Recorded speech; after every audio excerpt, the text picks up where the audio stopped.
दोस्तों, मैं एपी विश्वकर्मा स्वागत करता हूं अपने यूट्यूब मंच पर। और आज हम बात करेंगे कि जो दिल्ली के मुख्यमंत्री हैं अरविंद केजरीवाल जी, उनको जो है आज 2 नवंबर को ईडी का सम्मन मिला है कि आपको अपनी बातों को रखना है।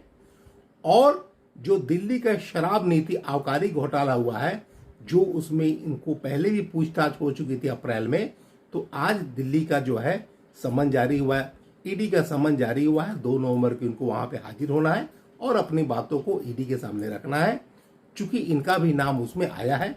और इनके पहले भी जो 3 वरिष्ठ नेता थे, सत्येंद्र जैन हैं, मनीष सिसोदिया हैं और आपको संजय सिंह, जेल की हवा खा रहे हैं।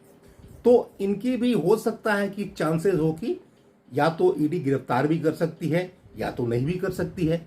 लेकिन इन लोग का ये बैकअप प्लान है कि अगर गिरफ्तार कर लिया गया तो समझिए कि हिंदुस्तान में ऐसा पहला हुआ कोई सिटिंग मतलब चीफ मिनिस्टर को गिरफ्तार किया जाएगा पद पे रहते हुए। तो हो सकता है कि इनको इस्तीफा देना पड़ जाए। तो प्रश्न है कि इनको इस्तीफा देने के बाद दिल्ली की बागडोर और कमान किसके हाथों में जा सकती है।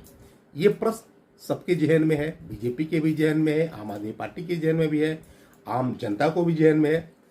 तो बहुत सारे नाम इसमें आ रहे हैं। जैसे में हो सकता है कि सौरभ भारद्वाज को चला जाए, क्योंकि बहुत ही काबिल मंत्री है, बहुत ही युवा मंत्री हैं और विश्वसनीय मंत्री हैं आप अरविंद केजरीवाल के। हो सकता है कि आतिशी मार्लेना को चला जाए, तो वो भी अभी मंत्री है और एक भरोसेमंद और विश्वसनीय मंत्री है। हो सकता है कि गोपाल राय को चला जाए। इस तरह से तमाम अटकलें लगाए जा रही हैं। और एक नाम आ रहा है अरविंद केजरीवाल की जो वाइफ है, पत्नी है, सुनीता केजरीवाल का भी नाम आ रहा है। लेकिन आप मान के चलिए कि अगर ऐसी स्थिति बनती है तो यहाँ पे लोग कोई भी रिस्क नहीं लेना चाहते हैं, जो हमको इतिहास के पन्नों से मिलता है।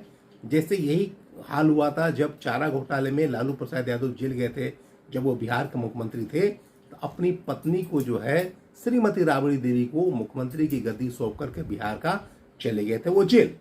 और वो करीब करीब 7 साल तक मुख्यमंत्री रही थी, 7-8 साल तक मुख्यमंत्री रही थी राबड़ी देवी। तो पति पत्नी दोनों मिलाया करीब 15 साल तक मुख्यमंत्री ये कार्यभार संभाले थे।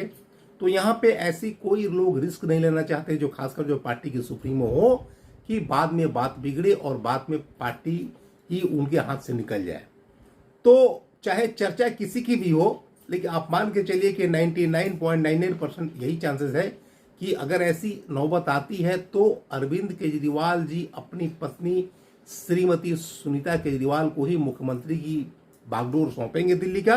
इसमें कहीं कोई संकोच नहीं, कहीं कोई संदेह नहीं है। क्योंकि हालात कभी कभी ऐसे होते हैं कि आपको याद होगा कि जब 2014 का चुनाव हुआ था और जब बिहार के जो मुख्यमंत्री थे नीतीश कुमार, उस समय जब चुनाव में करारी शिकस्त मिली थी इनको, तो मुख्यमंत्री पद से इस्तीफा दे दिए थे और अपने एक विश्वसनीय आदमी जीतन राम मांझी को जो है मुख्यमंत्री की बागडोर दे दिए थे बिहार का मुख्यमंत्री। हालात क्या हुआ? हालात ऐसा हुआ कि जीतन राम मांझी इनके खिलाफ विद्रोह कर दिए, इन्हीं का बात नहीं मानते थे और इन्हीं को मतलब ओवरलुक करने लगे और इनकी हर बात को इग्नोर करने लगे। तो ऐसा लगा नीतीश कुमार को कि इनकी मतलब कमान जो है, पार्टी की कमान इनके हाथों से निकल गया और इनके आउट ऑफ कंट्रोल चला गया। तो और धीरे धीरे देखता है कि हो सकता है कि बीजेपी के भी सारे पे नाचने लगे उस समय जीतन राम मांझी। तो फिर सोचे कि हमको जब मुख्यमंत्री बनना है तो बहुत तरह के डुग्गी ड्रामा हुआ, बहुत तरह की बातें हुआ, बहुत विरोध हुआ, बहुत माने इस तरह की बातें हुआ, बहुत परेशानी हुआ इनको हटाने में। तब जाके कहीं 9 महीना के बाद जीतन राम मांझी को माने मुख्यमंत्री पद से इस्तीफा देने के लिए मजबूर किया गया। मुख्यमंत्री पद से इस्तीफा दिए।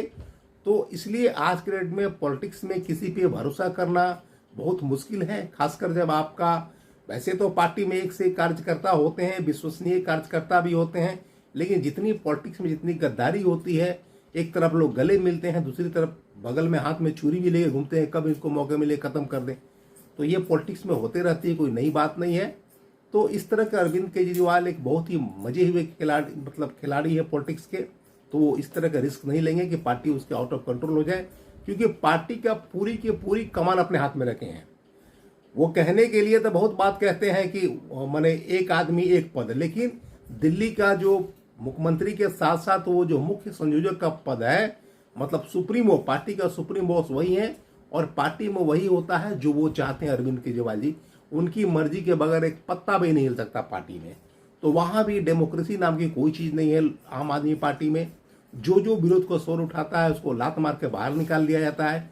जितने भी आम आदमी पार्टी के फाउंडर मेंबर हैं सबके सब बाहर कर दिए गए, बाई फोर्सली कोई बेइज्जत करके बाहर निकाल दिए गए। आज के डेट में वही आदमी है जो उनकी इशारों पर नाचता है।